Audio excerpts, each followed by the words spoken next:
Islam merupakan agama yang menekankan kesucian dalam kehidupan manusia yang bertamadun, dan kesucian jiwa amatlah diperlukan kerana ianya sebahagian daripada iman yang berfungsi melahirkan individu yang mematuhi syariat Islam.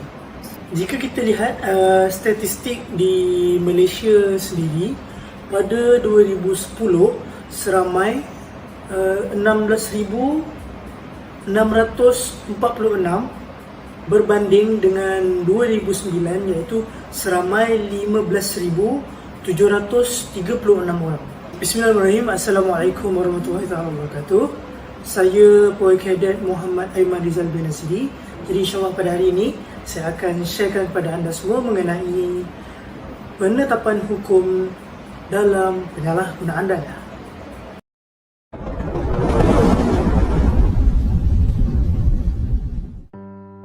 Islam telah mengkiaskan dadah ini seperti arak kerana terdapat beberapa perkara yang sama dengannya. Yang pertama, memabukkan. Yang kedua, menghilangkan kewarasan akal. Dan yang ketiga adalah hilang pertimbangan diri. Dan menurut maqasid syariah, menyamakan pelibatan individu dalam penyalahgunaan dadah adalah sebagai pencabulan kepada agama, akal, diri dan harta sehingga menyebabkan berlakunya perlakuan yang diharamkan oleh agama itu sendiri.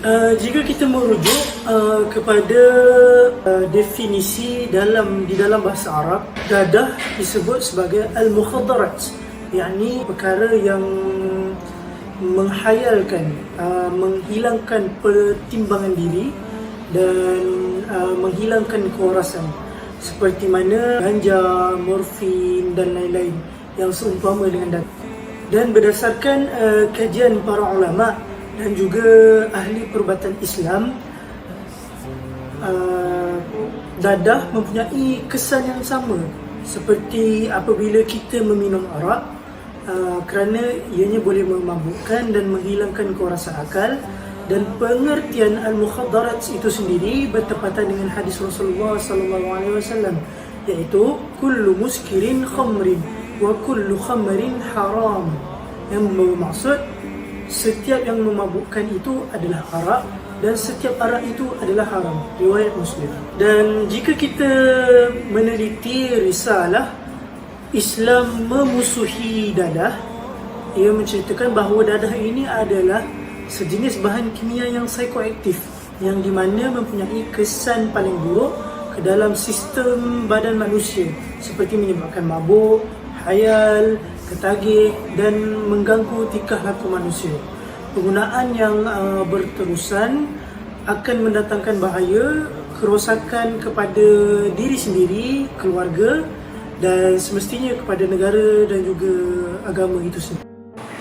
Selain itu, dadah juga ditarifkan sebagai apa-apa bahan kimia, sama ada asli atau tiruan, apabila digunakan oleh seseorang, ianya boleh mengubah fungsi badan, perasaan, kelakuan dan menyebabkan dia menjadi ketagih. Dan jika kita meneliti kronologi pengharaman dadah, menurut para ulama, hukum terhadap sesuatu makanan dan minuman itu adalah halal, selagi mana tiada sebarang dalil yang meletakkan haramnya makanan dan minuman itu, dan hukumnya adalah harus dan juga halal. Dan bersandarkan daripada firman Allah Subhanahu wa taala dalam surah Al-Baqarah ayat 22 yang membawa maksud, dialah Allah Subhanahu wa taala yang menjadikan untuk kamu apa yang ada di bumi kesemuanya.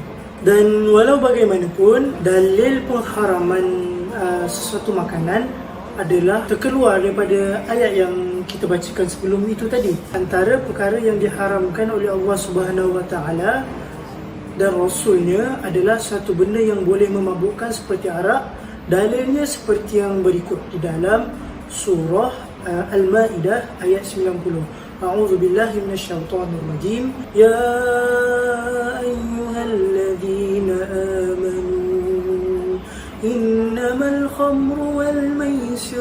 والأنصاب والأزلام رجس من عمل الشيطان فاجتنبوه لعلكم تفلحون. Yang membawa maksud, wahai orang-orang yang beriman, bahawa sesungguhnya arak dan judi serta pemujaan berhala dan mengundi nasib dengan batang-batang anak panah, semuanya itu adalah kotor dan keji dari perbuatan syaitan. Oleh itu, hendaklah kamu menjauhinya supaya kamu berjaya. Sadaqallahul azim. Dan disertakan lagi dengan hadis Rasulullah sallallahu alaihi wasallam, kullu syarabin askara fahuwa haram. Yang membawa maksud, setiap minuman yang memabukkan itu adalah haram. Riwayat Al-Bukhari dan Muslim. Dan juga hadis yang kedua, kullu muskirin khamrin wa kullu khamrin haram. Yang membawa maksud, setiap perkara yang memabukkan itu adalah arak, dan hukum bagi arak adalah haram. Perkara utama yang menyebabkan pengharaman arak itu ialah sifat dan kesan arak, dan ianya menyebabkan memabukkan sehingga menghilangkan kerasan akal. Berdasarkan kesepakatan umat Islam, maka Islam telah menetapkan kaedah mengeluarkan hukum-hukum fiqh bahawa boleh dikongsi pengharaman benda yang memabukkan itu dengan perkara yang lain, dengan perkara yang memabukkan juga. Berdasarkan sabda Rasulullah sallallahu alaihi wasallam, la yashrabanna an-nasu min ummatil khamri yasummunaha bighairi ismuha. Yang membawa maksud, sebahagian daripada umatku pasti akan meminum arak yang mereka namakan bukan dengan nama arak. Riwayat Abu Dawud. Jika kita melihat hadis-hadis yang dikeluarkan lebih kepada arak, dan pada zaman kontemporari ini, perkara yang dapat ulama-ulama menyamakan sifat dadah dan sifat arak itu adalah perkara yang memabukkan. Jadi kita melihat hadis yang seterusnya daripada Rasulullah sallallahu alaihi wasallam yang berbunyi, ma askara kathiruhu faqalilu haramun.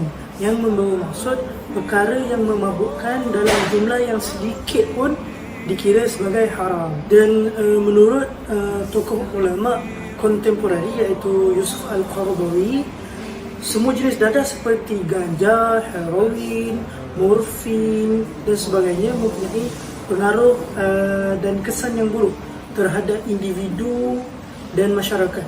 Pengharaman dadah telah disepakati oleh ulama fiqh sejak zaman dahulu lagi, yang di mana dinamakan sebagai al-khabaith, yang membawa maksud dadah. Dan beliau menambah lagi daripada Ibnu Taymiyah yang mengatakan bahawa ganja ini adalah haram sama ada memabukkan ataupun tidak, kerana digunakan oleh orang jahat saja, sedangkan orang baik tidak menggunakannya. Menurut mantan mufti besar Mesir Hassanain Muhammad Makhluf, jumhur ulama berpandangan bahawa dadah merupakan satu najis yang diharamkan, sama ada mengambilnya dengan kuantiti sedikit maupun banyak, serta mabuk ataupun tidak. Dan banyak kesan buruk daripada pengambilan dadah yang mempunyai persamaan dengan arak. Antaranya membawa kerosakan pada diri, bahkan kesan disebabkan penyalahgunaan dadah adalah lebih dahsyat daripada kesan arak. Dan menurut tokoh ulama kontemporari Wahb Az-Zuhaili dalam karyanya Al-Fiqh Al-Islami Wal-Adilatu, diharamkan semua jenis dadah seperti ganja, heroin dan lain-lain, lagi memberi mudarat kepada badan dan juga akal. Dan beliau melihat pengharaman dadah ini bertepatan dengan sebuah hadis Rasulullah SAW daripada Ummu Salamah. Dan jika kita melihat kenapa kuatnya pengharaman dadah dan juga perkara yang seangkatan dengannya, kerana disepakati, disokong oleh hadis Rasulullah SAW yang bermaksud, naha Rasulullah sallallahu alaihi wasallam an kulli muskirin wa mufattir. Yang bermaksud Rasulullah sallallahu alaihi wasallam melarang setiap perkara yang memabukkan dan juga melesatkan.